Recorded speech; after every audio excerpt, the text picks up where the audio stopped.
Let's take a look at destructive leadership and the toxic triangle. Destructive leadership does not exist within a vacuum. It takes root as a result of a complex set of interactions between the leader, the followers, and the context. The toxic triangle outlines the key components that make destructive leadership possible.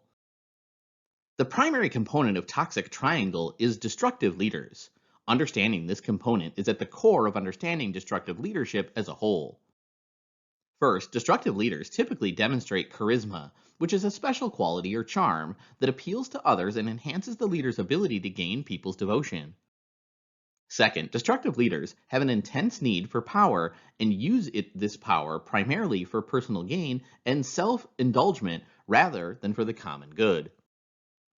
Third, destructive leadership is associated with narcissism. It's not uncommon for destructive leaders to have had negative or traumatic childhood experiences that contribute to treating followers indifferently and exploiting them for their own purpose.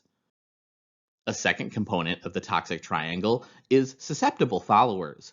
As implied by the name, conformers comply with destructive leaders in an effort to minimize the consequences of not going along. They conform because they lack a clearly defined self-concept and fear what will happen if they don't follow. In contrast, colluders comply in hopes of getting something out for themselves. They support the leader's agenda because it's advantageous to their own. Destructive leadership does not arise only because of bad leaders. It emerges from the interaction between bad leaders and susceptible followers. Followers affect leaders, and leaders affect followers simultaneously. Destructive leaders evolve and can thrive when followers feel the need to conform or collude, and when they feel compelled to attempt to satisfy their needs for safety, uniqueness, and inclusion in a community.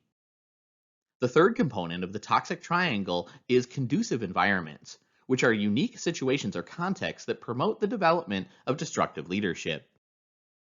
Institutionalization is a process concerned with making rules and regulations in an organization.